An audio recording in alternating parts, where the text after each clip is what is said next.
আসসালামু আলাইকুম। ওয়ালাইকুম আসসালাম ওয়া রাহমাতুল্লাহি ওয়া বারাকাতুহু। কি অবস্থা, তুমি কেমন আছো? আলহামদুলিল্লাহ, তোমার কি অবস্থা? আলহামদুলিল্লাহ রাব্বিল আলামিন। তোমার নাম? মোহাম্মদ তৌহিদুল ইসলাম। কি করছো এখন? বর্তমানে একটু ব্যবসা বাণিজ্যে। ব্যবসা বাণিজ্য হালালভাবে হচ্ছে তো ব্যবসা নাকি? হ্যাঁ হ্যাঁ, হালাল ভাবে। নাকি দুর্নীতি? না না, আল্লাহকে কিন্তু ভয় করতে হবে। আল্লাহকে ভয় করি, নিশ্চয়ই। আল্লাহ তাআলার হালাল পথে ব্যবসা করি, আল্লাহ তাআলাকে ভয় দিয়ে অবশ্যই আমাদেরকে আল্লাহ রাব্বুল আলামিনের সামনে ছোট হতে হবে। জবাবদিহিতা করতে হবে, মানে ওনার সামনে দাঁড়াতে হবে এবং প্রত্যেকটা কর্মের হিসাব নিকাশ দিতে হবে। অবশ্যই দিতে হবে। এতে কোনো সন্দেহ আছে কি? না, নেই। তো আজকে আমরা তোমাকে পেয়েছি গেস্ট হিসেবে, তো দুইটা প্রশ্ন তোমাকে করতে চাচ্ছি। যদি তুমি দুইটা প্রশ্নের উত্তর দিতে পারো ইনশাআল্লাহ, হ্যাঁ, তাড়াতাড়ি বলেন। তাহলে তোমাকে অবশ্যই স্পেশাল পুরস্কার দেওয়া হবে। কি পুরস্কার? ঠিক আছে, পুরস্কার অবশ্যই স্পেশাল। এখন দেখা যাক তুমি আগে উত্তরগুলো দিতে পারছো কিনা। ঠিক আছে, তো অবশ্যই সঠিক উত্তর দিতে হবে। তো প্রশ্ন নাম্বার 1, ঠিক আছে, আমি অপশন দিব না, সরি, প্রথম যেহেতু কোনো অপশন নাই, তুমি একজন মাদ্রাসা পড়ুয়া ছাত্র, রাইট? তো সেক্ষেত্রে কোনো অপশন নাই। যদি জেনারেল শিক্ষিত হতো তাহলে না হয় প্রশ্ন করতাম। ওকে, এখন প্রশ্ন হচ্ছে আল্লাহ রাব্বুল আলামিন কোথায় আছেন? সাত আসমান, সেটা কোথায়? আরশে আযীম।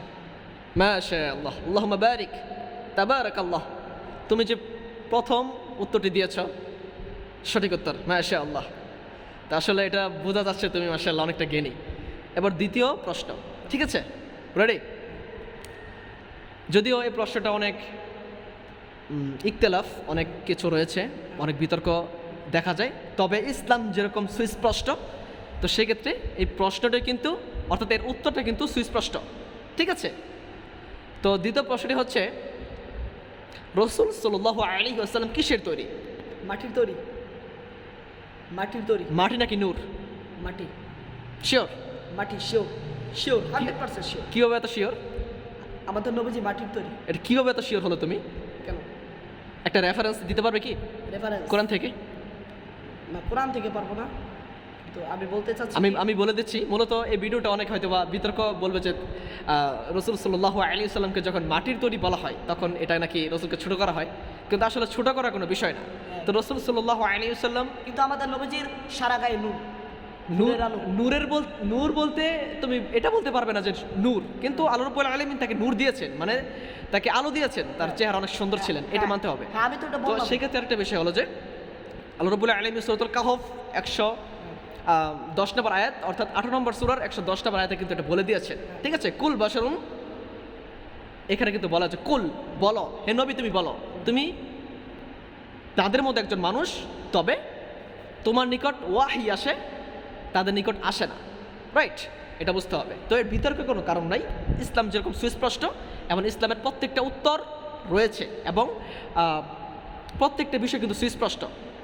আপনি মাটি প্লাস নূরকে একসঙ্গে মিলে ফেলতে পারবেন না, অবশ্যই উত্তর একটি হবে, আর সেটা হচ্ছে অবশ্যই মাটি। রাসূল সাল্লাল্লাহু আলাইহি ওয়াসাল্লাম আমাদের মতো একজন মানুষ, তবে তিনি অনেক সম্মানিত, অনেক এবং সম্মানিত সর্বশ্রেষ্ঠ এবং মানব প্লাস রসুল প্লাস নবী।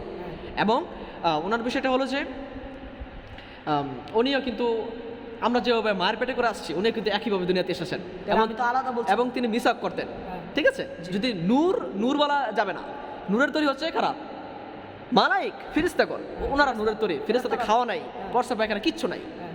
তো আশা করি বিষয়টা বুঝতে পারবে। তবে তোমাকে অনেক অনেক বেশি ধন্যবাদ। এখন তোমাকে আমরা ইনশাআল্লাহ স্পেশাল একটা পুরস্কার দিতে যাচ্ছি। তোমাকে আবারও ধন্যবাদ জানাচ্ছি যে তুমি সম্পূর্ণ 2টি উত্তর সঠিকভাবে দিয়েছো। ঠিক আছে, আল্লাহ রাব্বুল আসসালামু আলামিন। আলাইকুম। আপনারা ঠিক আছে, আমার এই ভিডিওগুলো দেখতে পাচ্ছেন, এটা ভালো লাগলে ছোট্ট একটি জিনিস চাবো, সেটা হচ্ছে লাইক আর সাবস্ক্রাইব। এগুলো টাকা চাচ্ছি না, কমেন্টে যে ভালো কিছু লাগে তাহলে দেন। আসসালামু আলাইকুম।